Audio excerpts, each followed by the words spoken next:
Oi, gente! Sejam bem-vindos a mais um podcast da Exo3. Sim, esse projeto que carrega essa mensagem no nosso coração de que onde estiverem duas ou três pessoas reunidas no nome do Senhor, ali ele se faz presente. E a gente tem sido muito grata, né, para as pessoas que a gente já tem alcançado. E eu já quero deixar um convite para você, se você ainda não se inscreveu no nosso canal do YouTube, não seguiu a gente no Instagram, no TikTok, a gente está nas redes sociais, a gente sempre posta os melhores momentos das nossas conversas. E para você não perder nada, você tem que ativar as notificações e curtir e compartilhar. Se você acha que de alguma forma a gente tem abençoado a sua vida, compartilhe com mais alguém. E eu estou muito feliz hoje com o convidado, espero aprender muito, tenho certeza que vou aprender muito e vai ser uma bênção. Pastora Bel Marques, muito obrigada por ter aceitado o nosso convite. Eu gosto sempre de deixar as pessoas muito livres para se apresentar, porque cada um tem uma jornada muito pessoal com o Senhor. Então, não vou nem me arriscar a te apresentar. Queria que você se apresentasse, contasse um pouquinho como que foi essa jornada, acredito. Quantos anos de ministério, pastor? Estou completando 20 anos de Uau. ministério, na graça de Deus. Sou pastor na Igreja Batista Nova Aliança, do bairro Boa Vista. E, antes de tudo, queria parabenizar vocês pelo trabalho, agradecer Obrigada. pela oportunidade. E estar aqui realmente é uma alegria poder compartilhar com esse trabalho maravilhoso de vocês. Amém. 20 anos. 20 Que anos. jornada, pastor. Como que você foi alcançado assim por Jesus? Olha, na verdade, a minha história é bem longa. Tá. Eu fui escolhido desde o ventre. Amém. E é mais do que, assim, um jargão. Uhum. A Bíblia já nos fala isso, né? Davi, ele expressou isso, dizendo essas palavras exatamente, que ele era escolhido desde o ventre. Mas a minha história começa desde antes de eu nascer. Minha mãe estava para me abortar, e aí ela, chorando um dia com Deus, ela fez uma oração, que se ela não me abortasse, não me perdesse, se eu viesse à vida, né, perfeito, eu seria entregue para o altar do Senhor. Eu seria entregue para o ministério e ela estaria, né, me acompanhando e me entregando para que eu fosse um pastor. E Deus recebeu, desde criança, desde, para você ter uma ideia, com 10 anos de idade eu ganhei a minha professora para Jesus. E até hoje, Que bênção. ela e toda a família serve ao Senhor. Então, é algo assim que veio sendo confirmado desde que eu nasci, né, esse chamado. Que bênção. E aí, são 20 anos. 20 E anos. esse processo de que bênção, assim, como que o senhor lidou, desde muito novo, o senhor falou: "Não, esse caminho que me entregue ao Senhor", o senhor teve que lidar com isso de alguma forma? Ou o senhor falou: "Não, eu sou resposta, né, de oração da minha mãe, confirmação do Senhor, e eu vou seguir nesse caminho"? O senhor não teve dúvida em nenhum momento? Não, sim, não é que dúvida do chamado, não, nunca tive. Aham. Nunca tive dúvida do chamado. Eu sempre tive, assim, aquela certeza. E o Espírito Santo, ele confirma, né? Sim. O Espírito Santo, a palavra de Deus fala que o Espírito Santo testifica, né? Que nós somos de Deus, e eu creio que em relação ao chamado também, porque assim foi comigo. Eu sempre tinha aquela certeza, eu não sabia o como. Uhum. E assim, não querendo de forma nenhuma falar mal, mas como eu vim de uma estrutura bem humilde, eu morava no interior, né, as igrejas, a liderança ainda não estavam preparadas para lidar, né, com pessoas que têm esse chamado, que era o meu caso.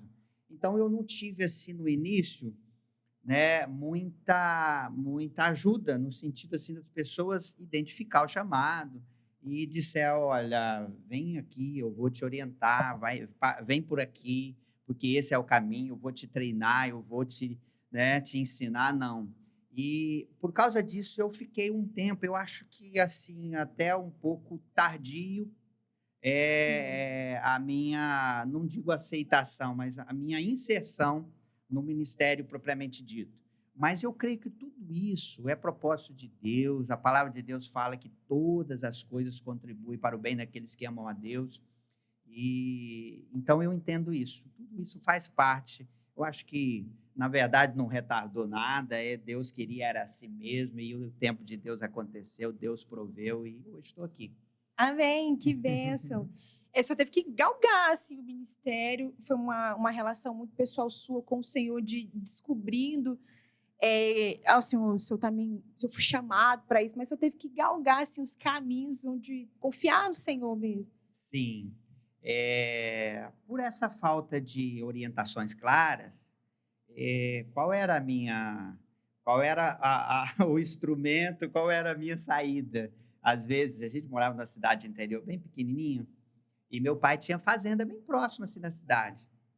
E aí, final de semana, a gente ia com os jovens lá para a fazenda do meu pai, e aí a gente ia para lá, ia para meio da mata orar. A gente entrava mata dentro e achava um local, lá tinha umas grutas, a gente preparava, a gente ia para lá orar. E quando, às vezes, assim, eu estava querendo falar com Deus a sós, eu ia para lá sozinho. Eu ia chorar com Deus, gritar com Deus no meio da mata, igual um maluco. E lá eu clamava a Deus que me desse essa direção, que trouxesse, né, que eu tinha certeza do chamado, que Ele tinha me escolhido e que Ele me desse essa direção. E Ele deu. É engraçado você falar sobre isso, que eu estava pensando hoje mesmo, assim. Hoje a gente é tão, o Senhor nos abençoou de tantas formas, a gente é tão confortável. Você falando sobre, você não tinha estruturas, Não, e isso não era empecilho para que você buscasse o Senhor de alguma forma. E aí hoje as pessoas esperam a estrutura perfeita, né? Uma igreja de 4 paredes com estrutura exatamente. perfeita, com a melhor condição de som, de luz. Não que isso seja errado, como a gente já Isso, comentou antes. O Senhor vai nos dando capacitação a cada dia para que a gente possa também cuidar das coisas dele da melhor forma, mas isso nunca foi verdade. empecilho. Pastor, o senhor enxerga isso, que às vezes as pessoas colocam tanto empecilho para buscar o Senhor? Verdade.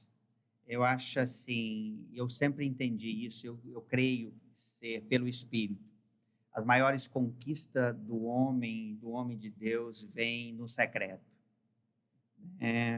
E, na verdade, realmente, muitas pessoas usa como desculpa. A gente sabe que por trás tem alguém que é inimigo do projeto, da obra, do reino de Deus. Então, traz essas falácias, essas mentiras.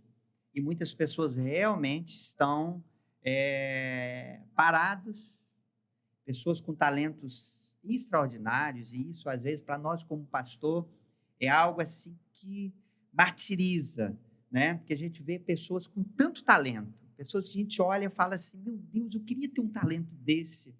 Como que seria bom no meu ministério? Só porque o pastor tem isso, né? Sim. Ele quer, assim, fazer tudo, porque se ele pudesse fazer tudo para que o reino fosse suprido, fosse bem servido, o pastor tem esse coração. Então a gente vê pessoas assim e a gente fica, meu Deus, que dom maravilhoso. Por que a pessoa não dedica, né? Por que a pessoa não faz?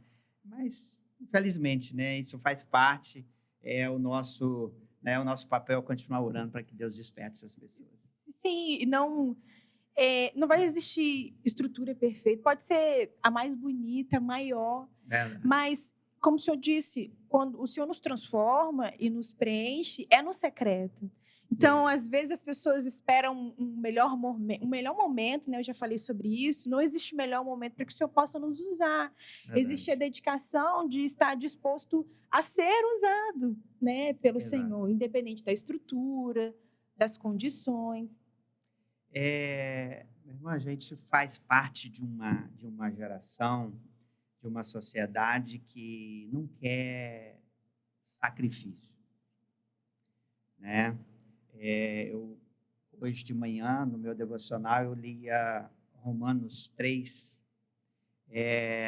que fala, quando Paulo fala assim: por amor de Cristo, nós somos entregues à morte todo dia. Então, e não vamos ser hipócritas aqui também, né? O sacrifício, ele não é fácil. Não. Realmente, a palavra já diz. Então, a palavra sacrifício já expressa o seu significado, e realmente o que a gente puder fugir do sacrifício, a gente, né, às vezes até inconscientemente, a gente quer fugir. Então, mas o evangelho é isso. Então, muitas pessoas não querem porque realmente tem que sacrificar. Hoje o chamado, o ministério em si, que seja de uma pequena liderança dentro da igreja, ela exige sacrifício. Sacrifício do tempo, sacrifício, né, às vezes do conforto, sacrifício às vezes de uma viagem, né, e isso acaba às vezes sendo usado como empecilho, né. Mas realmente a igreja do Senhor, ela precisa ser despertada e eu creio nisso. Nós estamos chegando nos últimos dias da igreja na terra e a igreja, ela está sendo despertada, né, eu creio nisso. Sim, eu estava vindo a caminho de cá, pastor, isso testifica no meu coração que eu estava falando com Deus e eu falei assim: Senhor, eu não quero que seja só mais um projeto. É, e o Senhor falou assim, falou no meu coração, me levou à passagem do jovem rico. Ele pergunta assim: o que é preciso para que eu herde a vida eterna? Ele falou: siga os mandamentos do Senhor. E ele falou: eu já sigo tudo isso. Ele falou: então vende tudo que tens e dê aos pobres. E ele se entristeceu porque ele não queria sacrificar os bens dele. E é Exato. o que o Senhor está falando, pastor. Nós estamos tão confortáveis. E o Senhor falou comigo assim: se você quiser um nível mais profundo de intimidade, talvez você precise estar disposta a abrir mão de algumas coisas que você não quer. E que no seu coração ainda são mais fortes do que a vontade de entregar tudo a mim. E você Verdade. falando a respeito de sacrifício testificou no meu coração. Porque nós estamos muito confortáveis, pastor. Não, seguir o Jesus, como o senhor falou, para algumas pessoas é muito confortável, né? E às vezes o evangelho vai exigir de nós alguns sacrifícios que muitas pessoas não estão dispostas. Verdade. Ah, Às vezes, esquece que a nossa caminhada com Deus é uma via de mão dupla, né. Nessa passagem que você citou, né, por exemplo, Jesus não queria que aquele jovem fosse pobre. Jesus queria ensiná-lo que a caminhada com Deus é uma caminhada de dependência. Mas por que que Jesus trouxe esse sacrifício desse tamanho para ele? Porque sabia onde estava o coração dele, né. Então, quando a gente entende que Deus quer para nós aquilo que e muito mais, né, em essência, né, que um pai que ama um filho quer para o filho, que é o melhor, então a gente começa a entender quem é Deus. E quando a gente entende quem é Deus, a gente sabe que essa caminhada com Ele é uma caminhada de sacrifício, mas é uma caminhada de muito maior colheita, né, do que uma caminhada de uma vida independente dele, né. sim, que bênção. Pastor, atualmente no seu ministério, o senhor está liderando há quanto tempo? Eu estou liderando fez 20 anos em 20 fevereiro, anos. Nesse mesmo ministério? nesse mesmo ministério. 20 anos. Você deve ter Isso. passado por muitas coisas. Foram muitas experiências com o Senhor, assim. Mas fala um pouco dessas experiências, que se tem alguma que o senhor lembra, assim, em particular, que o senhor viu, não, essa era a resposta do Senhor para a igreja, especificamente. Sim, são tantas Eu experiências imagino.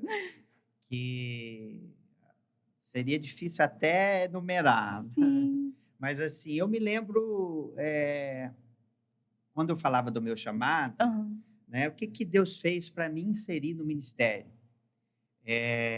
Eu mudei de uma cidade, fui a trabalho, Deus me moveu, né, usando o pretexto do trabalho, eu montei uma empresa numa cidade, né, eu trabalhava no ramo de autoescola, e aí eu montei uma empresa, uma autoescola em uma cidade vizinha. E lá eu conheci, olha só o fato, minha esposa, quando nós casamos, hoje eu lembro disso, eu falo: "Meu Deus, que loucura que eu fiz, como parece que eu estava, assim, em êxtase, que eu não vi isso. Jamais eu tomaria uma decisão dessa hoje". Minha esposa fazia parte de uma igreja super tradicional, Igreja Batista Convenção Brasileira, que não podia nem bater palma. E eu fazia parte de uma igreja Assembleia de Deus do interior, que era canela de fuga até a tampa. E aí você imagina essa diferença. Então foi uma mistura. Gente, pensa, hoje eu analiso isso, eu fico, meu Deus, o senhor faz coisas loucas, como que eu poderia não ter pensado nisso? Mas casamos com essa diferença toda, né? Os dois lados aqui com muito respeito, mas é muita tradição, é muita religiosidade, né? No bom sentido, é claro, né? Não tinha como, olhando naturalmente, falando, não tinha como dar certo. E realmente foi assim uma experiência muito, no início, muito sofrida. Mas Deus forjou a gente e nesse uma das coisas que nos fez mudar de cidade, onde eu montei essa empresa, também era em relação à igreja. E lá onde a gente morava, era uma cidade pequenininha de interior, não tinha igreja que seria tipo assim, um meio termo entre as duas nossas, para a gente conciliar aquilo que a gente pensava, né? Por exemplo, a Igreja Batista Renovada, por exemplo, que foi o caso. Quando a gente mudou para essa outra cidade, a gente conheceu um pastor da Igreja Batista Nacional, uma Igreja Batista Renovada, né? E que cria nos dons do Espírito e tal, essas coisas. E aí já ficou mais, né? Ficou mais confortável para mim, né?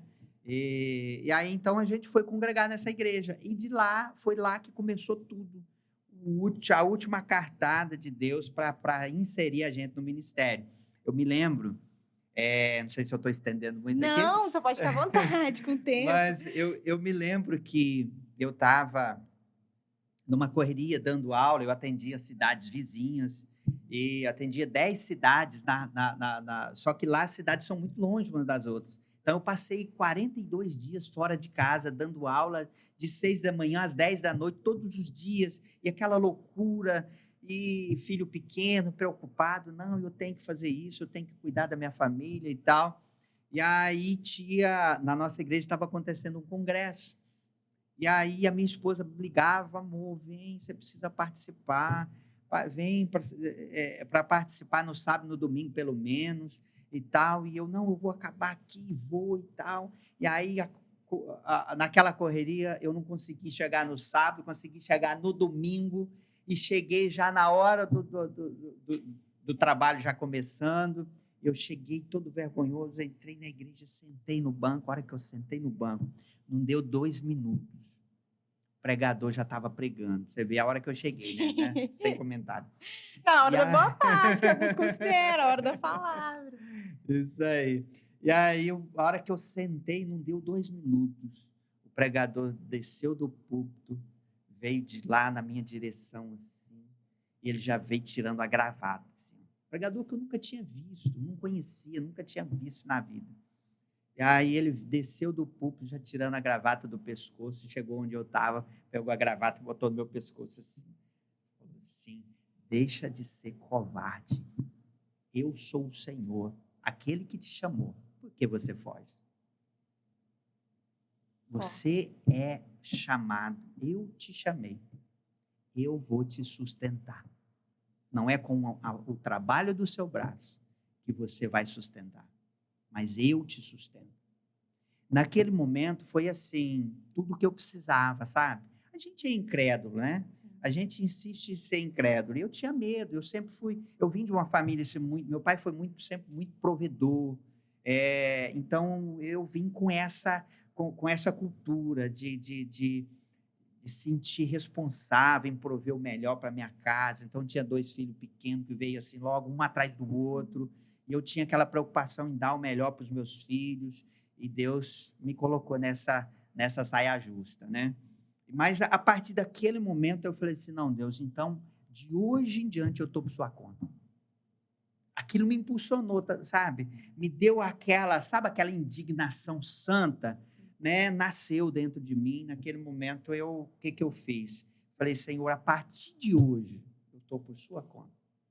O que eu fiz? Na mesma semana, peguei minha esposa, nós viajamos de férias, que já era final de ano. A gente veio para o Rio, porque a família dela é do Rio de Janeiro. E aí a gente ficou alguns dias de férias. Na volta nós passamos por aqui por Linhares. Eu tenho um cunhado que mora aqui, que é o apóstolo Wellington. E aí, passando por aqui, ele nos convidou para vir para cá. E aí, o que acontece? Nós já fomos decididos.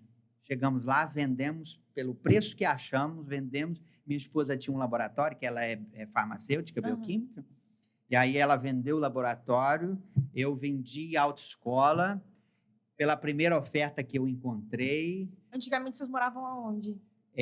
No estado de Mato Grosso.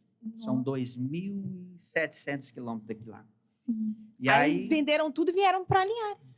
vendemos tudo, as coisas de mudança que eu lembro que eu tinha que eu usava na autoescola, eu tinha uma carretinha daquelas reboque, eu coloquei no carro, o que coube dentro daquela carretinha eu trouxe. Fogão, essas coisas de primeira necessidade, eu trouxe o resto, eu dei para os irmãos lá da igreja, saí distribuindo, né?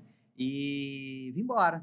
Minha esposa não pôde vir porque ela tinha que cumprir aviso lá, porque também ela trabalhava, assinava para uma farmácia, e aí ela ficou mais 30 dias lá e eu vim embora. E comecei o ministério. Abri uma célula ali no interior de Aracruz e comecei um trabalho lá. Trabalhei 4 anos e meio lá, deixei uma igreja estruturada lá e voltei para Linhares. E aí recomecei um trabalho, assim, fui empossado num trabalho que estava recém-começado, justamente no bairro Nova Esperança, que depois foi transferido para o bairro Boa Vista, e estou até hoje. Que bênção.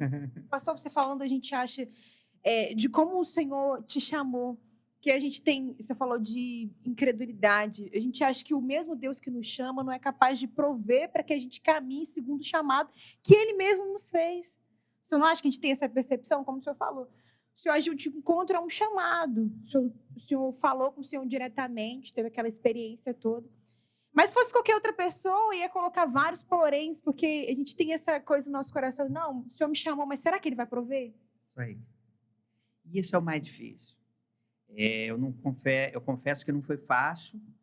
Para você ter uma ideia, assim, na época, hoje é difícil até de mensurar, mas a gente tinha, eu e a minha esposa, a gente tinha uma remuneração muito boa. A gente vivia um nível de classe média alta lá, pelo valor, né, olhando pelo valor financeiro que a gente, né, que era a nossa retirada. Eu deixei isso para ganhar R$ 350 aqui na época. Assumi o ministério, ganhando R$ 350. Isso não dava nem a gasolina, porque eu morava aqui e pastoreava em Aracruz. Só para você ter uma ideia, né? Mas, moral da história, Deus supriu em cada uma das necessidades. Tem momento que é difícil, e aí entra aquela questão que anteriormente nós falamos sobre o sacrifício. Tem momento que é difícil, principalmente quando toca nos nossos filhos.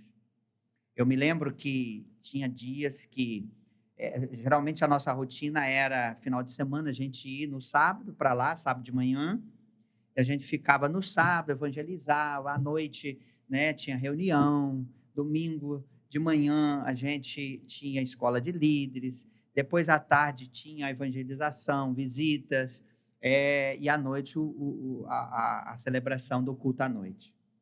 E como todo pastor apaixonado pelo chamado, a gente ficava ali, dando atenção para um e para outro, depois do culto. Moral da história, depois das 11 é que a gente saía de lá para vir para casa, às vezes com fome. Nossos filhos, assim, dormindo, às vezes deitava na mala do carro, a gente deitava o banco para frente, assim, eles deitavam ali. E às vezes acontecia algo que a gente ficava assim com o coração cortado por vê-los sofrendo, né? Sim. A gente não pode nem usar essa palavra, mas na verdade para eles às vezes não entende tudo, Sim. é sim um sacrifício, é sim um sofrimento, mas como vale a pena?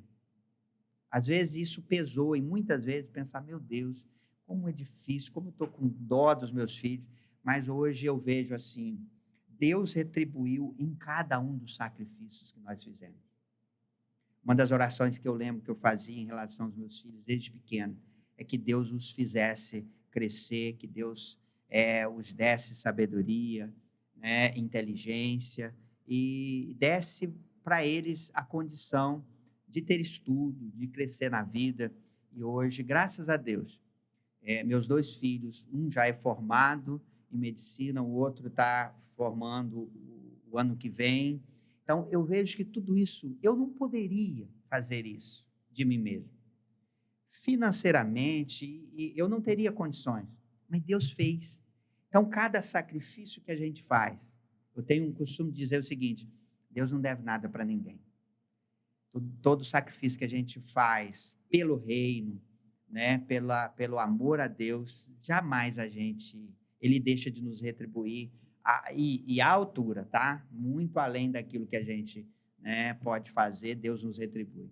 Sim, porque, de coração, assim, pastor, a gente tem a percepção de que, de alguma forma, a gente errou com as pessoas, porque as pessoas olham para as pessoas que estão, principalmente num cargo de liderança dentro da igreja. E você falar desse começo, para algumas pessoas, elas entendem assim, olha, o pastor, eu não vim para prosperar. Isso foi uma consequência. Exato. Que as pessoas acham que a gente vai, serve ao Senhor e segue um chamado restritamente para ganhar as coisas do Senhor. Isso aí. Mas muitas pessoas querem estar na sua posição sem ter que passar por aquilo que você passou. E como o senhor falou, o Senhor é recompensador e galardoador daqueles que os buscam. E a gente não tem essa crença no nosso coração de que aquele que nos chamou pode prover para que a gente viva nesse chamado. E como o senhor falou, o começo com o Senhor, e na verdade em nada é fácil. E toda essa estrutura, todo o reino demanda muitas coisas.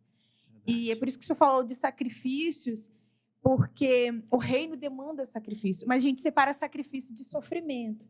Sacrifício é você dar de bom grado, sem esperar nada em troca. Você acha que as pessoas estão esperando muitas coisas em troca do Senhor? Olha, No sentido assim, de financeiramente, que hoje a gente vê as pessoas querendo prosperar a todo custo, e às custas, às vezes, do reino do Senhor. Verdade. Não é sábio generalizar, né? Sim. A gente sabe que no reino, em qualquer lugar, tem pessoas que colocam o coração naquilo que faz, e tem pessoas que colocam o coração naquilo que quer receber. Em qualquer lugar, tem isso. E no reino não é diferente. No ministério também não é diferente, né? Mas a gente não pode. Eu aprendi algo seguinte: nós não podemos focar naquilo que é o negativo, né? E eu gosto sempre de focar naqueles homens que são heróis da fé, aqueles que deram a vida, aqueles que, para eles, o sacrifício é assim, motivo de honra, né? O que Paulo falou? Olha só o nível que Paulo falou. Paulo é exemplo para nós. Paulo chegou a exemplo de entender o seguinte: quando Paulo orou para o Senhor, para Deus, e pediu que tirasse aquele espinho na carne, né? Ele orou 3 vezes: Senhor, me livra disso. Quando o Senhor falou para ele: olha, a minha graça te basta, o meu poder aperfeiçoa na sua fraqueza. O que Paulo disse logo em seguida? Paulo nunca mais orou para isso. Ele falou: eu entendo, então, esse é o sacrifício que eu preciso fazer. Então, ele passou a olhar o sacrifício como honra. Ele passou, a partir disso, a olhar todo o sacrifício que ele tinha que fazer, né, como uma oportunidade de ser honrado, de honrar a Deus, de honrar o Senhor, né? Porque ele entendeu: olha, a minha estrutura, sem esse espinho aqui, ela se corrompe, né? E ele nas próprias palavras dele, ele diz: olha, eu sou tendente ao orgulho. Eu vi coisas que são tão maravilhosas que, se eu contar para as pessoas, não acreditam. Então, a partir daquilo que eu vivi, daquilo que eu sou, eu vou me orgulhar. Então, a partir do entendimento da graça, agora eu vou fazer o quê? Eu vou me orgulhar nas minhas tribulações, porque quando estou fraco, é que eu estou forte. Então, a gente precisa aprender a olhar com esse olhar. Então, eu prefiro olhar para o positivo, né? A gente tem hoje muitos homens e mulheres assim extraordinários que sacrificam a vida pelo reino, né? E isso é o reino. Isso é o reino. Aqueles que ainda não foram inseridos em espírito, de corpo e alma, né, no ministério, eles ainda estão engateando, né? Porque aquele que tem a revelação do favor, da graça de Deus, do amor de Deus, ele não tem sacrifício que ele não encara, né? Então, eu prefiro olhar para esses que são heróis, para esses que realmente não têm a vida por preciosa, mas têm por precioso o reino e fazer a vontade de Deus. Ou ainda, pastor, por exemplo, quando as pessoas se questionam assim, Senhor, porque tal pessoa nem é tão dedicado quanto eu em oração, em estudo, e alcança tantas coisas que eu não alcancei, ou tal pessoa fica se comparando, né? Ou Exato. cobrando do Senhor. Mas será que você, se o Senhor te der aquilo que você tanto pede, ele vai te ganhar ou te perder? Exato. Nem todos estão preparados, né? Eu chamo isso de maturidade cristã, maturidade espiritual, né? É claro que existe uma outra questão também, e Deus conhece muito bem, que é a personalidade de cada um. Então, justamente usando Paulo como exemplo, ele confessa: o meu problema é orgulho. Só que olha só como Deus é fantástico. Deus poderia ter escolhido uma pessoa o mais humilde da face da terra. Mas será que teria sido, né, como Paulo foi? A importância que Paulo teve para o reino, para a história da igreja, né? Então, Deus ele usa cada um a partir daquilo que a gente chama de personalidade, né? Então, Deus sabe. E Deus, quando Ele chama, Ele capacita. O que nós precisamos compreender é justamente isso, né? Que é Ele que nos capacita. Então, tudo aquilo que nós temos para receber precisa ser consequência. Ninguém consegue nada a não ser no plano terreno, né? Quando tenta fazer barganha com Deus, né? Eu entendo que ministério, que chamado é uma vida com Deus, é uma dedicação, né? E quando eu estou focado em coisas, eu não consigo alcançar aquilo, né, que Deus tem para mim, porque Ele é muito mais do que coisa. O líder, ele só consegue cumprir o chamado quando ele entende: o meu alvo é Cristo. Sim. E quando a gente tira os olhos do Senhor, a gente Exato. começa a enxergar que talvez a gente não é tão merecedor. E não Não somos. somos, Não somos tão jamais. merecedores quanto a gente acha que é. De coração, se você for muito sincero consigo mesmo, assim como o Paulo foi, a gente vai achar assim, realmente eu não mereço Isso aí. aquilo que eu estou tanto pedindo. E às vezes o que nos falta é uma oração sincera diante do Senhor. Fala assim, talvez os meus olhos estão naquilo que eu posso ganhar de ti, mais do que aquilo que eu posso aprender vivendo com o Senhor e me dedicando à adoração Verdade. genuína. Eu acho que hoje a gente perdeu a adoração genuína, pastor, onde a gente não quer nada em troca do Senhor. A gente está numa ânsia de tantas coisas, né, por fazer, que a gente fala, não, meu próximo passo tem que ser esse, meu próximo passo tem que ser aquele, até mesmo dentro do ministério, Verdade. profissionalmente, mas quando que nós sentamos e falamos, Senhor, qual é o seu próximo passo? Verdade. Quando a gente fala da adoração, quando a gente fala da dependência, né, é algo assim que, apesar de ser muito pessoal, né, cada um tem a sua experiência com Deus, cada um tem o seu momento com Deus, né? Eu olho para essa questão assim como, infelizmente, nós não estamos isentos de ser influenciado pela cultura moderna, né? Então, quando a gente fala de adoração, o perigo é a gente se perder, né, em uma modernidade que afasta o adorado do adorador. É por isso que eu sou pela essência. Se não tem secreto com Deus, também não vai ter essa adoração na essência. Então, acho que tudo resume naquilo que é o seu secreto com Deus, que é a sua intimidade com o Senhor. O quanto você conhece do Senhor determina o nível da sua adoração. Sim. Realmente, eu estava pensando esses dias. Eu até ouvi, na verdade, um podcast do pastor Luciano Subirá, que ele falou, alguém perguntou como que ele fazia o devocional dele. Ele falou assim, é muito pessoal para mim, porque eu, como pastor, né, como ele era pastor, eu tenho algumas demandas. E às vezes a gente quer com o Senhor, né, se falando de relacionamento com Deus, a gente quer uma cartilha pronta. Eu Exato. posso fazer de manhã, né, ter um momento de devocional ali com o Senhor.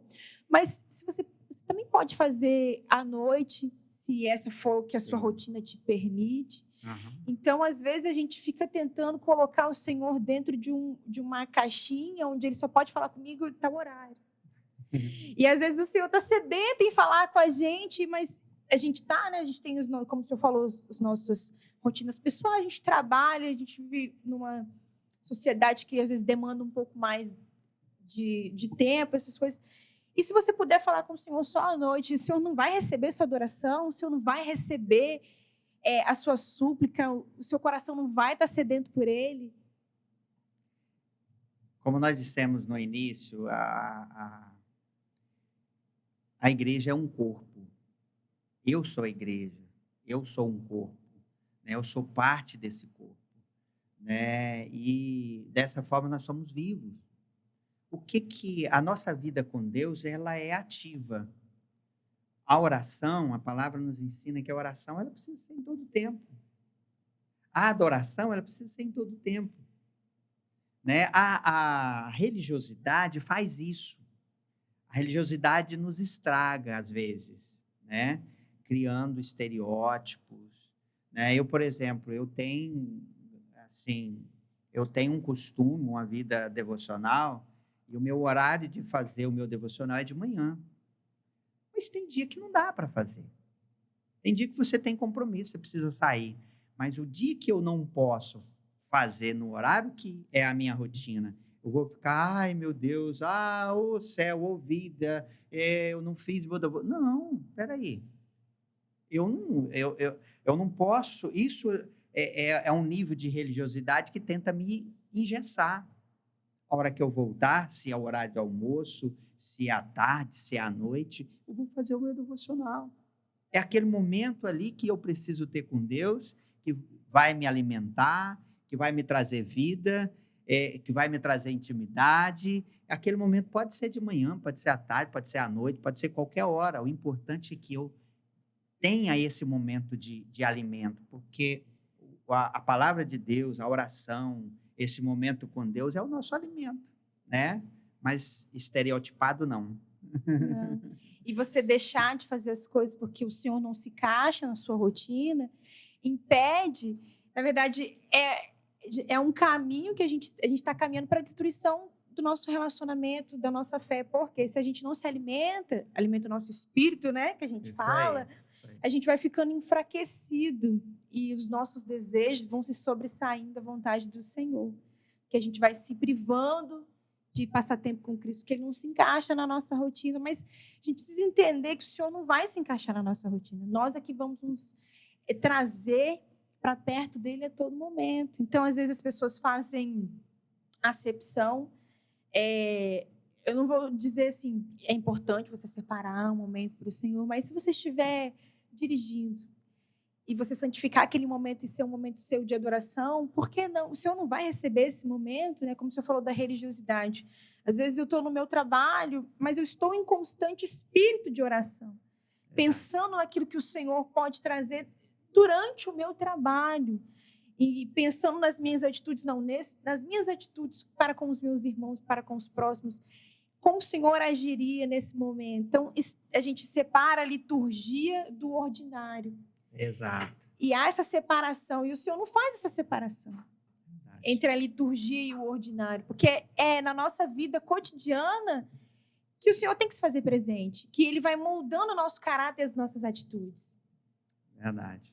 Eu me lembro daquela passagem que conta a história de quando o sacerdote foi ungir, né, Davi. Eu me lembro do que Deus falou com Samuel. Falou assim: Deus, você olha o exterior, mas eu olho o coração. É bom, você ter um tempo longo em contato com a palavra, você ter aquele momento exato para o seu devocional, para você estar lendo a Bíblia, orando, quanto mais, melhor, né? Agora, não é isso que define.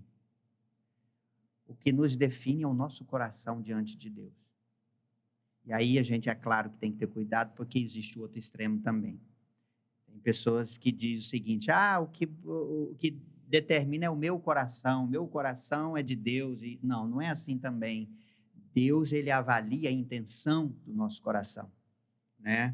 Então, às vezes, você não tem tempo para ficar 1 hora no seu devocional, meia hora, 20 minutos, mas você tem tempo de 5 minutos. Mas você preza tanto isso, você ama tanto a Deus, que você fala: não, nem que seja 5 minutos. Eu quero estar em contato com a palavra, eu quero dobrar o meu joelho, eu quero estar com o meu Deus, porque isso é importante para mim. Qual que vale mais? 1 hora de momento ali, né? Cheio de estereótipo, cheio de, né, às vezes, como diz a palavra, me fugiu a palavra aqui agora. De performance Isso, mesmo. isso, exato, de performance, mas realmente não tem essência. O seu coração está ali porque você, religiosamente, você estabeleceu isso, você aprendeu isso, né? Então, Deus, ele olha a essência do nosso coração. E é tão gostoso quando a gente aprende isso. Tem momentos, tem manhã, no meu momento de devocional, que Deus faz assim, totalmente diferente daquilo que é a rotina. Tem dia, eu e minha esposa, hoje a gente está só, né? Nossos filhos hoje estão Já fora. saíram do ninho. Hoje só nós dois, só o casalzinho. E aí, nós fazemos devocional junto, e tem dia que foge totalmente do script, e pensa como é gostoso você fazer na direção do Espírito. Às vezes a gente, né, a gente canta, às vezes a gente, né, a hora de mão dada, às vezes a gente ajoelha, mas o mais gostoso é ver que, assim, é tão vivo, né? Não é uma coisa engessada e, né, é algo que o Espírito Santo se faz presente. Tem dia que o Espírito Santo fala coisas assim tão valiosas com a gente, que serve para o dia, que serve para a semana, que serve para a vida, né? Então, eu acho que é aí que está a essência, entendeu? É você se conectar. É um momento para você falar assim: não, esse momento eu abri mão de tudo para conectar de fato, não é? É aquela questão seguinte: você pode conectar via Wi-Fi? Pode, mas você pode, né, ligar o fio lá, conectar direto, né, passando, né, com Sim, toda a informação, né, não é melhor? sim. Então, tem momento que é como se fosse assim, tem aquele momento que você para tudo, isso é importante. Então, eu valorizo demais isso, tem tido experiências assim, extraordinárias com Até Deus. porque, pastor, você, como pastor há muitos anos, isso é o que rege o nosso coração para que a gente não fique preso à rotina Isso. racional da igreja. Isso Porque eu acredito que a sua demanda, né, como pastor, às vezes te priva de estar em alguns momentos que o senhor gostaria de estar em. Não, senhor, eu só quero receber. Mas exige de você uma responsabilidade, assim como de todos nós, como irmãos em Cristo. Existe. O serviço, às vezes, nos tira o momento de deleite. Como que o senhor faz para poder separar? Não separar, mas entender, ó, esse é o momento em que eu preciso exercer a função de serviço ao Senhor, mas esse é o momento que eu quero ser servido e receber da parte de Cristo. Acho que isso é fundamental para que a gente não se perca só em ficar em fazendo, e a gente se esqueça de que o Senhor quer um relacionamento íntimo conosco, e às vezes a nossa posição como não só, eu imagino que como pastor a demanda seja maior, mas para quem serve de alguma forma, às vezes a gente fica tão ali em fazer, mas e a boa parte, né? Como o senhor falou, Maria? Você está perdendo a boa parte. Como a gente faz para não perder a boa parte? Você tocou num ponto aí que é o calcanhar de Aquiles dos pastores, da maioria dos pastores. E o perigo que há, né, no pastoreio é justamente isso, porque você se torna um canal de passagem. Isso é perigosíssimo. Há muitos pastores que inconscientemente, e aqui não apontando como, né, como algo mal, mas assim é até um alerta, um despertamento. Nós somos humanos. Pastor é um ser humano como qualquer um. Ele foi escolhido por Deus, mas ele não é um super-homem. Isso é algo importantíssimo. Olha, a gente tem visto tantos pastores hoje sem condição de continuar no ministério, porque as suas estruturas assim, as suas forças já se esvaíram, a sua condição ministerial hoje é totalmente contrária a qualquer continuidade. Por quê? As pessoas, o perigo disso que você disse agora é justamente esse. Nós, pastores, precisamos saber o momento de parar. Eu lembro um filme que eu assisti, e essa frase é uma frase muito importante, e eu não esqueço. A vida manda sinais. O que eu tenho assim praticado e tentado praticar na minha vida, tanto ministerial como, né, como um todo? É observar esses sinais que a vida manda. Os pastores precisam aprender isso, que eles são limitados. Eles são humanos. Eles precisam ouvir os sinais do seu corpo. Eles precisam ouvir os sinais da sua mente. Eles precisam ouvir os sinais que Deus às vezes usa as pessoas para saber o momento de parar, para saber o momento de descansar, para saber o momento de sentar e ouvir. Eu passei um tempo agora com os meus filhos em Goiânia, que eles estudam lá. Eu passei um tempo lá. E eu aproveitei esse tempo para sentar, para ouvir pessoas.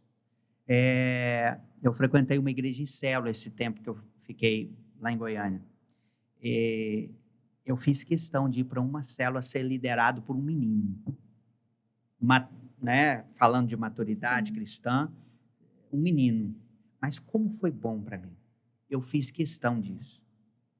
E eu lembro, nós chegamos nessa célula e ninguém sabia que nós éramos pastores. Quando eles souberam que nós éramos pastores, e com esse tempo de pastoreio, de experiência, eles quase morreram. Pastor, como é que o senhor não falou?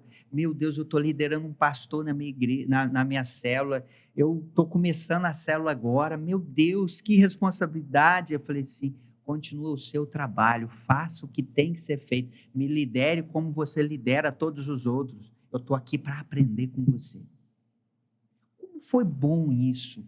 Então, às vezes a gente precisa disso, não exatamente o que eu fiz, mas às vezes a gente precisa sentar para ouvir um menino, às vezes a gente precisa sentar para ouvir pessoas, e isso não para nos orgulhar, mas para ver a bondade de Deus, para ver o quanto você já caminhou, para ouvir palavras de um menino e entender, Deus usa quem Ele quer usar, eu preciso ouvir, eu preciso parar para ouvir, eu preciso me alimentar, eu não sou, eu não posso ser como um mar morto que só recebe e não dá, mas também o contrário é real, eu não posso só dar, eu preciso receber também.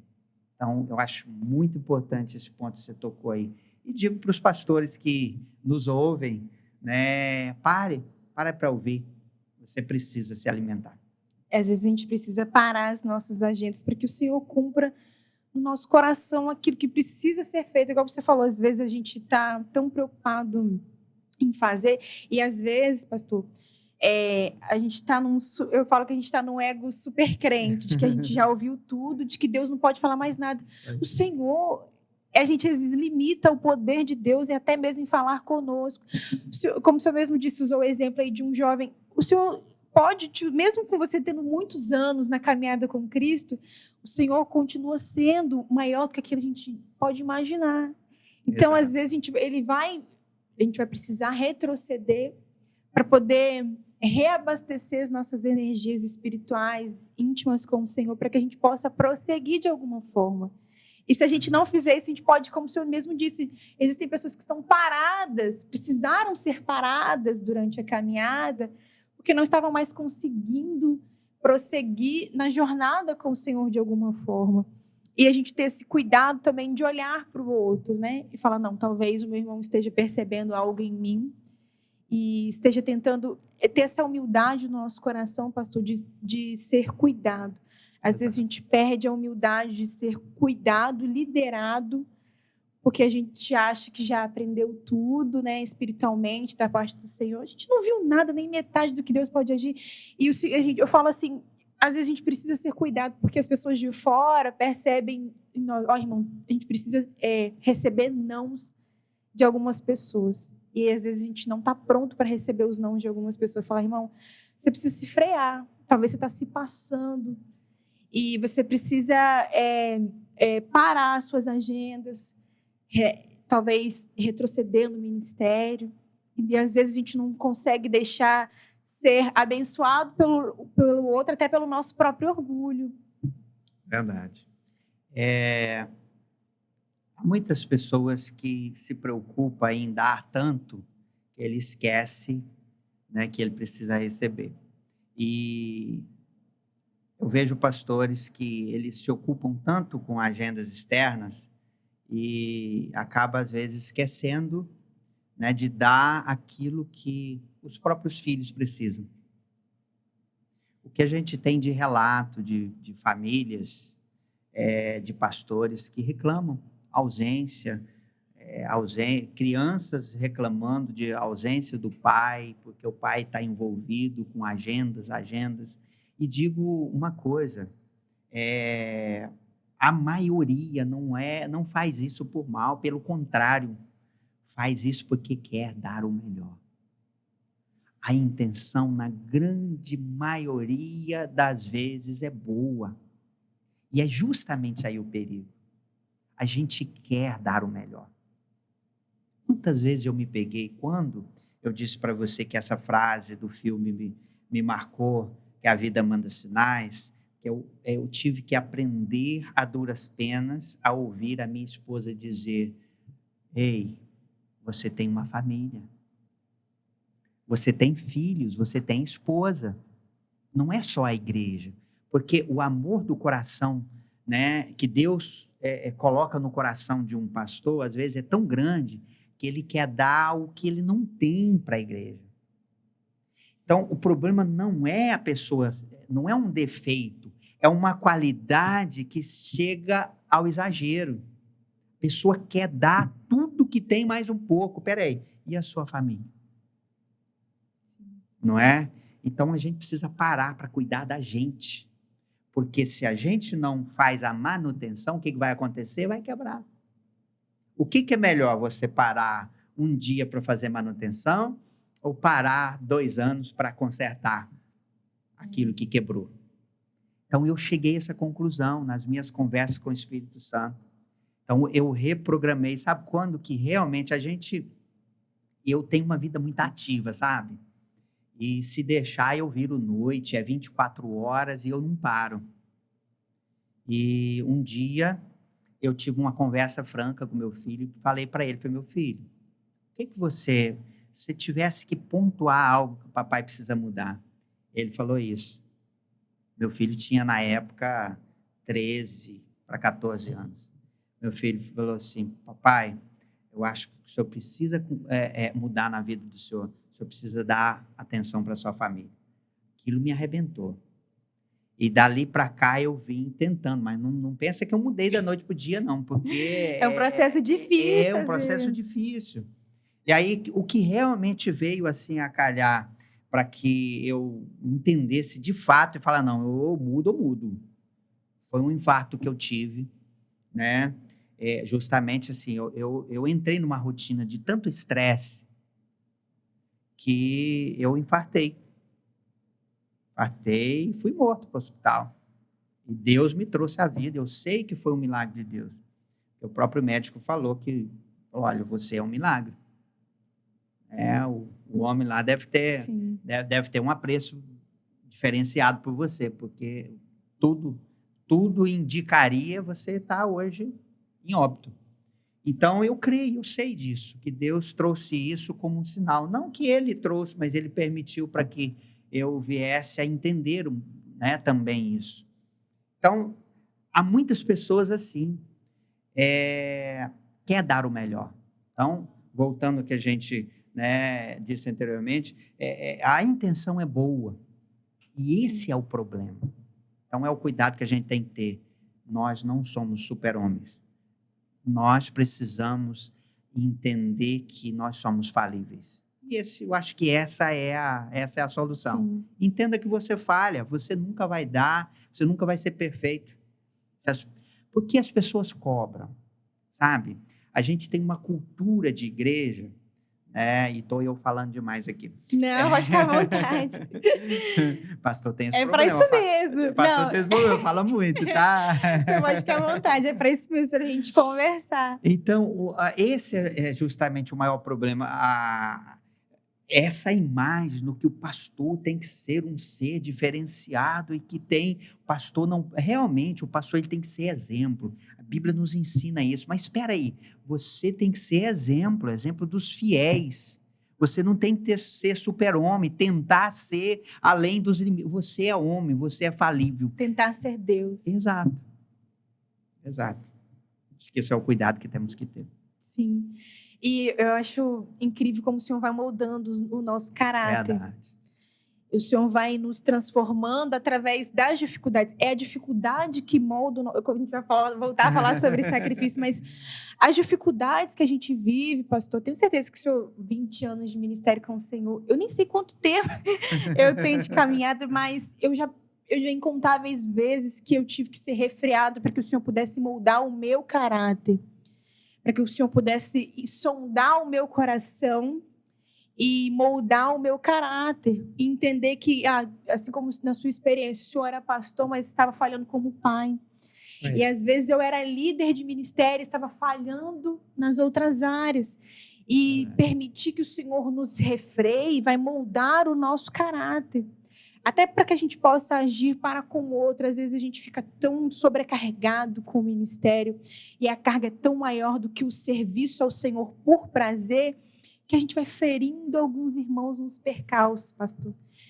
E em alguns momentos a gente está tão sobrecarregado que, como eu disse, às vezes a gente não queria falar, a gente fala meio grosso, aí o irmão já fica assim, né? Falando dentro do contexto aí de congregar. Eu imagino que são 20 anos de ministério, incontáveis atritos que deve ter passado e ter tido que lidar. Mas no que eu estou querendo dizer é que, às vezes, a carga está maior do que a gente esteja suportando. Isso significa de que a gente não está compartilhando com o Senhor, né? Porque a gente coloca os nossos fardos, compartilha com o Senhor, eles ficam mais leves. O Senhor tira os fardos pesados e transforma num fardo leve. Então, o Senhor vai moldando o nosso caráter. E, às vezes, a gente, como o Senhor falou, não é que a gente esteja errado em querer servir, mas é que o fardo está se tornando mais pesado do que o Senhor, a gente está deixando e compartilhando com o Senhor, para que a gente possa dividir a carga. E, com certeza, dividir a carga, falando de um ministério que conta com bastante pessoas, deve ter sido fundamental para que o Senhor não tivesse tão sobrecarregado no momento que o Senhor precisou parar. Exato. O Senhor precisou das pessoas. Exato. A gente remete à palavra, né, que o nosso Senhor Jesus disse que o fardo dele é leve e o jugo é suave. A gente erra porque não conhece as Escrituras e nem o poder de Deus. E eu falo isso por mim. Eu cheguei ao ponto de um infarto justamente por isso. A gente quer fazer aquilo que não é nosso. A gente quer fazer. O problema sério é que a gente, às vezes, esquece que não somos nós que fazemos. É Deus que faz. Nós somos meros coadjuvantes ali, meros instrumentos que Deus usa para fazer, mas é Ele que faz. Se eu sei que o o fardo de Jesus é leve e o jugo é suave, se tem alguma coisa pesada, o que que eu preciso fazer? Ei, peraí, eu preciso repensar. Isso não é de Deus para mim. Está sendo peso demais? Para, não é de Deus. Olha como isso mudou a minha vida, o meu ministério, como isso mudou. Sabe o que que eu faço hoje? Tem um problema daqueles assim, que a gente convive quase que diariamente com problema. Tem um problema Imagino. daqueles assim, que vem para, não tem que vem Abalar as metendo o pé na estruturas. porta, que vem abalando tudo. Ah, você assimila. Hoje o que que eu faço? Eu assimilo, atendo o urgente, deixo uma palavra. Se é com alguém, eu chamo essa pessoa, deixo uma palavra, oro com ele e saio e digo: Senhor, agora é com o Senhor. Qual o próximo passo que eu tenho que fazer? Antes não, botava tudo nas costas, queria carregar. Sabe o problema da maioria dos pastores? É que quer dar solução para tudo. Ei, nós não somos a solução para tudo. O Senhor é. Então, o que nós temos que fazer? Entregar para Ele. Ser o canal dele. Senhor, o que que eu faço aqui agora? Isso, isso, isso. Você fez o que Ele mandou, acabou, o resto é com Ele. Isso muda tudo. Sim, verdade. Eu poderia ficar horas e horas falando sobre isso, mas tem uma coisa que está permeando assim, a minha cabeça. Como eu falei, de caráter. O Senhor vai nos moldando o nosso caráter. E nos ensina também a agir para com o outro. A gente fala de uma realidade, porque eu já sou cristã há alguns anos, o Senhor há mais de 20 anos. Mas a gente também precisa se permitir moldar, até mesmo para que a gente possa agir com aqueles que não conhecem ainda Cristo. E às vezes a gente está meio ferido como a igreja, pastor, que as pessoas têm uma percepção errada da igreja do Senhor, de Jesus, porque as pessoas que não conhecem a Cristo nos lê como evangelho.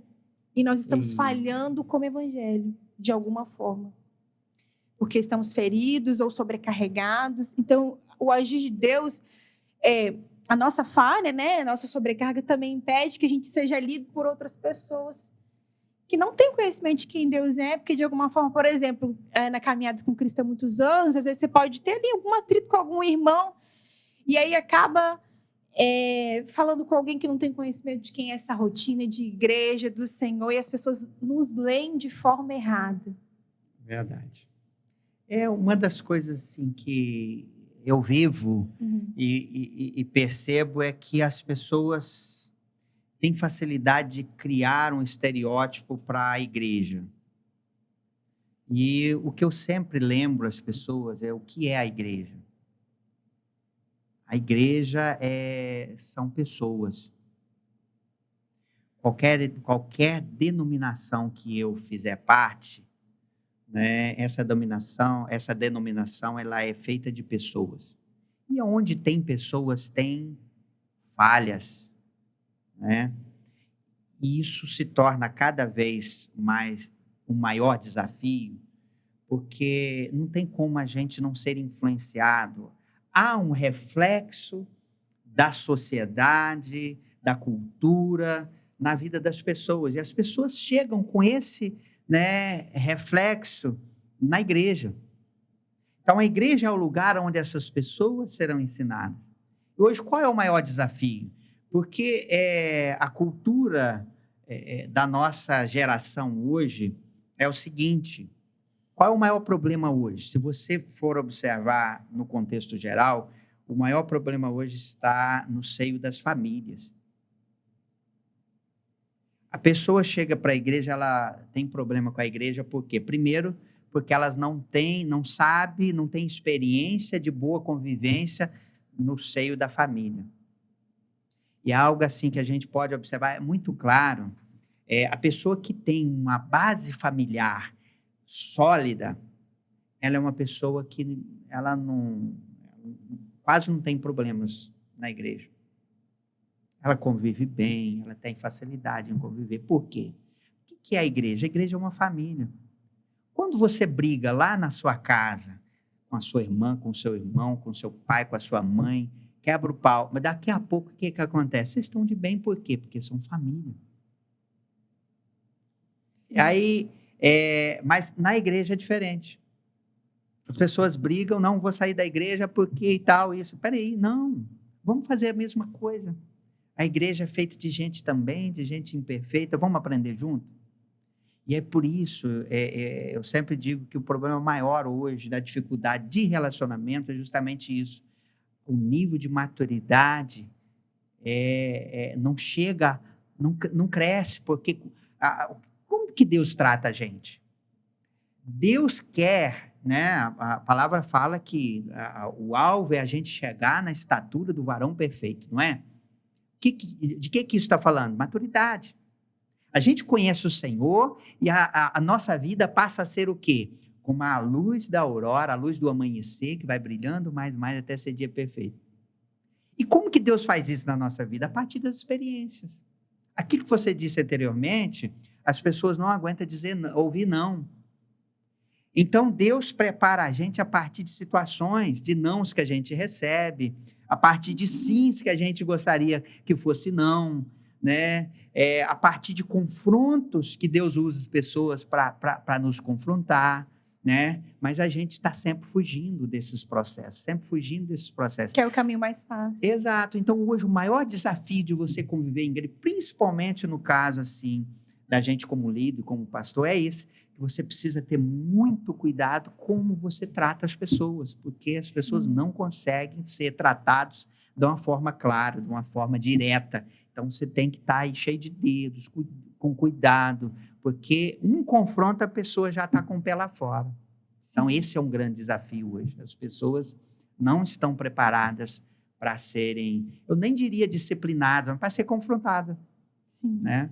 Mas, de uma forma geral, eu falo que dentro da minha experiência, né, eu convivo com pessoas que não são da mesma realidade que eu, se tratando de ministério, e eu preciso estar o tempo todo me policiando para que eu não seja uma defensora de Jesus. O Senhor não precisa de defensores, você precisa de servos. Exato. E aí, às vezes, a gente quer agir com a nossa justiça própria. Não, porque estão falando de um jeito que não é assim, não é certo, mas eu acredito que se eu mostrar mais aquilo que o Senhor é, as pessoas vão reconhecer aquilo que Ele não é. E se eu mostrar cada dia mais, e esse é o papel aqui também da gente, aquilo que a igreja não é, as pessoas vão tentar entender, não, se é desse jeito, eu quero entender se é assim mesmo. Então, às vezes, a gente quer agir na nossa justiça própria, fazer com as próprias mãos, sem deixar que o Senhor age, porque quem convence é o Espírito Santo, é Ele que nos convence. E, às vezes, pastor, a gente, como servos do Senhor, e como o Senhor falou, a gente quer convencer as pessoas a todo custo. O Senhor não precisa de quem convença nada, é o Espírito que convence. Exato. A gente precisa trabalhar para que o Senhor haja.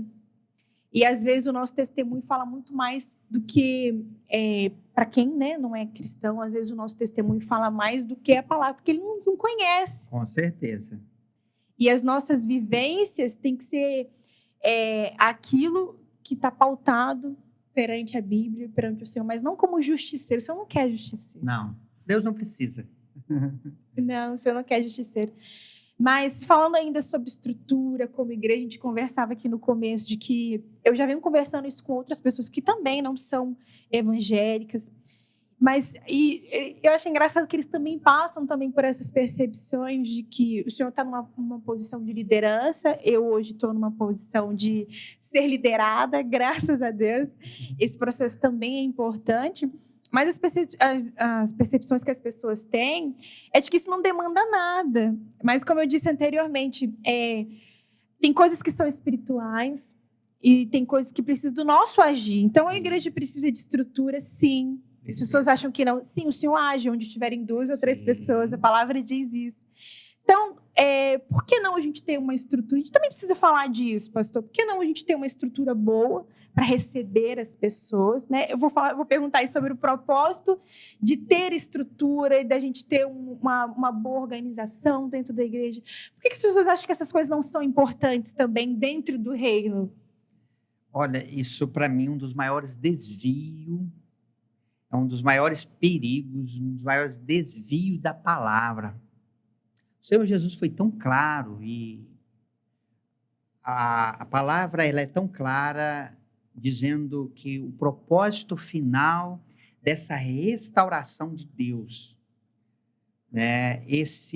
Essa instituição chamada igreja, muito mais vezes no Novo Testamento, ela é chamada de corpo, ela é chamada de noiva. Então, qual é o propósito final? Deus restaurou o homem para quê? Para que ele tivesse muitos filhos. Deus enviou o seu filho para ser o quê? Para ser o noivo. Quem é a igreja? Uma noiva que está sendo preparada para o casamento. Espera aí. Se a Bíblia fala que eu sou corpo, se eu sou o corpo de Cristo, eu sou a noiva de Cristo, e eu não quero contato com o corpo, eu não preciso de nada com profundidade para entender isso. Espera aí. Você namoraria com alguém? Você é solteira? Sim. Você faria propósito de casamento com alguém que não quer ter contato com seu corpo? Não. São isso que as pessoas pregam quando defendem essa ideia. Ah, não precisa ter estrutura. Ah, não, a igreja, eu sou igreja em qualquer lugar. Olha, essa é a minha visão. Há um desvio tão grande nesse conceito que, para mim, desculpe ser sincero, mas é o que eu penso, isso é diabólico. Deus não está nisso. Deus instituiu a igreja e a instituiu como corpo de Cristo, como a noiva sendo preparada para o casamento. Então, desde o momento que eu quero ser noiva e não quero contato com o corpo, isso não é amor. Sim. E também é questão de preparo, né? Como noiva, como você se prepara? Você tem uma estrutura, você tem uma Exato. organização. Então, essas coisas também são importantes, até para que a gente possa receber aqueles que vão se acrescentando ao corpo de Cristo. Então, é uma estrutura confortável, uma iluminação boa, um som bom. Isso é para as pessoas. Exato. E para aqueles que estão ali junto como corpo. Então, às vezes, a gente fala assim, claro que o Senhor recebe a sua oração, o Senhor recebe o seu louvor em qualquer lugar que você esteja. Mas essas coisas também são importantes, assim como você diz, para que a gente esteja como corpo dentro de uma estrutura. E ela pode ser confortável, ela pode ser boa. E isso não diminui o agir de Deus naquele lugar. Pelo contrário. Imagina você, no dia que você quer...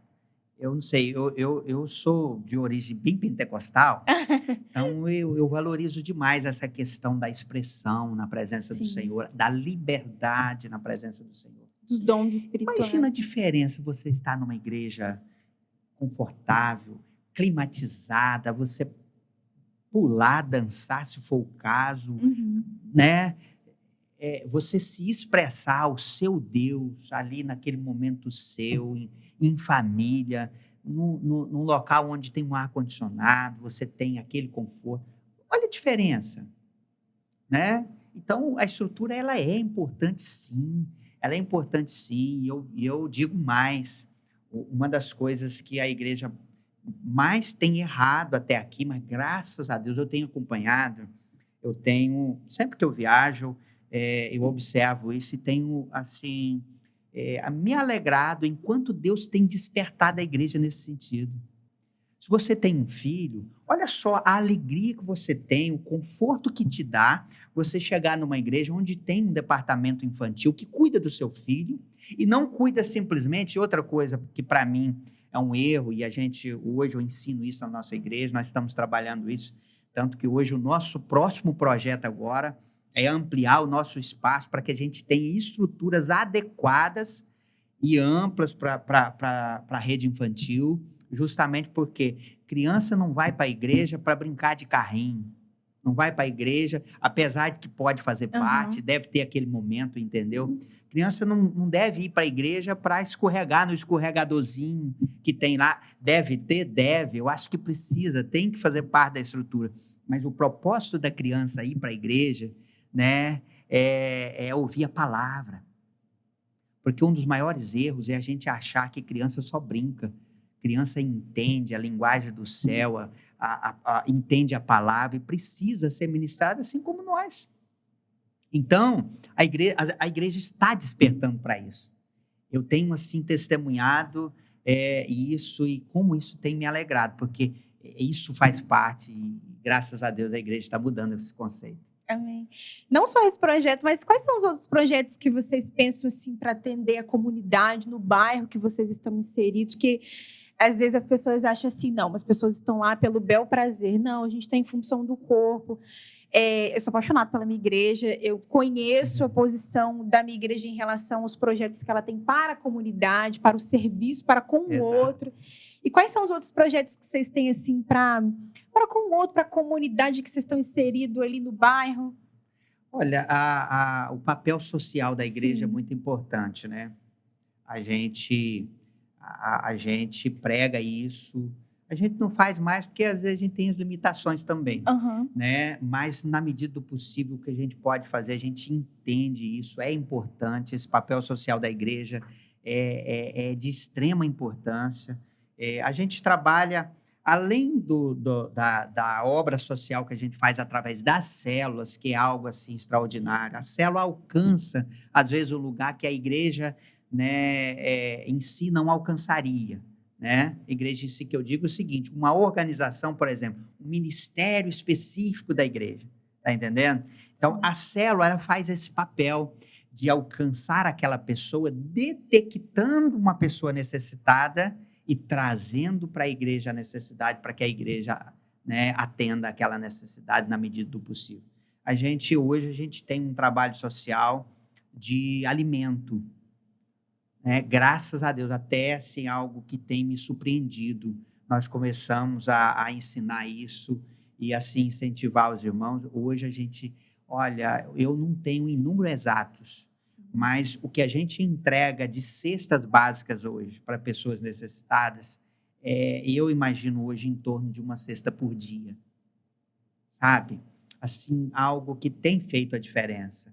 E assim, a gente alguns projetos esporádicos, como assim, periodicamente a gente faz também de alimentar as pessoas com necessidade de rua, né? Mas eu confesso que esse não é o meu maior foco.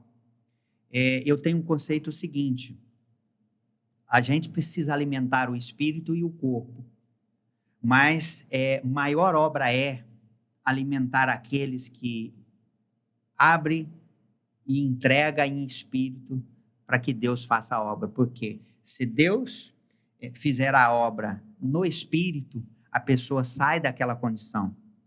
Mas se a pessoa não quer Deus, não quer abrir o coração dela para Jesus, ela vai continuar naquele estado. Então você Sim. vai juntar cesta, você vai fazer alimento, você vai dar dinheiro a vida inteira, né? A maior consciência que nós precisamos ter e ensinar é essa: dá Jesus. Quem quer Jesus, ele quer o melhor alimento. Amém, que benção.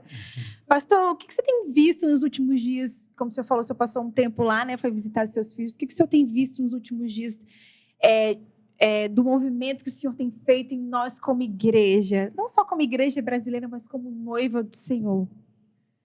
Olha, eu vejo assim, assim como a sociedade ela muda muito, né? Eu vejo que Deus, ele tem.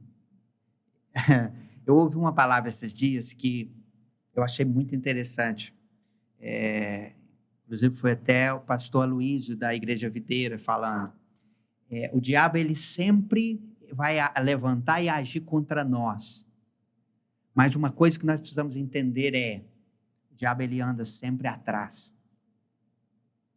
E ele falou assim: irmãos, todas as vezes que o diabo se levantar contra você, entenda uma coisa: ele se levantou por causa de algo que já está acontecendo. Se o diabo está indo aqui, né, levantando contra você aqui, Deus já está lá na frente, a obra de Deus já está feita, Deus já está agindo, e é por isso que ele se levantou contra você.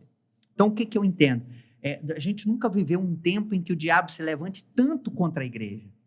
Mas eu entendo justamente isso. Por que o diabo está tão furioso em parar a igreja, em se levantar contra a igreja, porque Deus já está na frente, a obra de Deus para despertar a igreja. Hoje a gente vê a igreja tratar de temas, né? Eu quero aqui, de repente, até fazer aqui um merchandisezinho, mas não é essa a intenção, não. Confesso que é justamente testemunhar do que Deus está fazendo. A gente... Existem temas ainda dentro da igreja que são de suma importância na sociedade, que a igreja agora que está despertando para isso. Minha esposa, ela terminou de fazer algumas especializações, ela tem já alguns, eu imagino que uns 3 para 4 anos, ela está estudando sobre educação sexual. E hoje não é porque é minha esposa, não. Aham. Minha esposa hoje, ela é assim, ela tem um conhecimento profundo, muito profundo nessa área, e hoje ela tem uma capacidade de ensinar nessa área, assim, extraordinária. E como isso é importante? Muitos assuntos, quer ver outra coisa? A igreja está despertando agora para ensinar, para educação política. Sim. Como isso é importante e por que a igreja tanto tempo, né, para despertar para isso? Enxergar esse papel da gente como cristão dentro da Exato, sociedade, não só separado da sociedade. exato. Um dos grandes erros da igreja foi achar que a palavra é a coisa mais importante. Jesus é insubstituível. Mas aqui nesse plano natural, tem mais coisas que precisam, Sim. que faz parte desse pacote que a igreja precisa, né?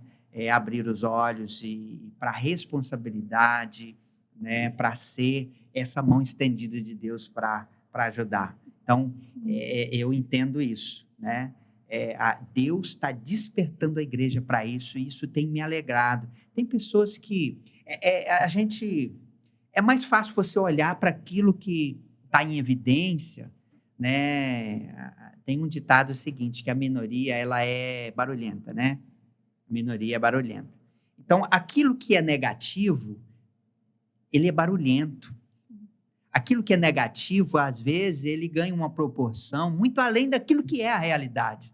E das coisas boas também. Exato. A gente tem propensão para visualizar mais, olhar mais para aquilo que é ruim, para aquilo que é negativo. Mas tem tanta coisa boa acontecendo. Olha, eu tenho me alegrado tanto em ver tantas coisas boas que têm acontecido na igreja. Deus tem despertado a igreja para esses temas que antes eram tabus, mas hoje a igreja entende, é importante, nós precisamos, nós somos o instrumento de Deus para mudar isso. E isso, para mim, é fantástico. Amém, que bênção. Pastor, queria agradecer mais uma vez. Gente, queria dizer que eu estou muito chique.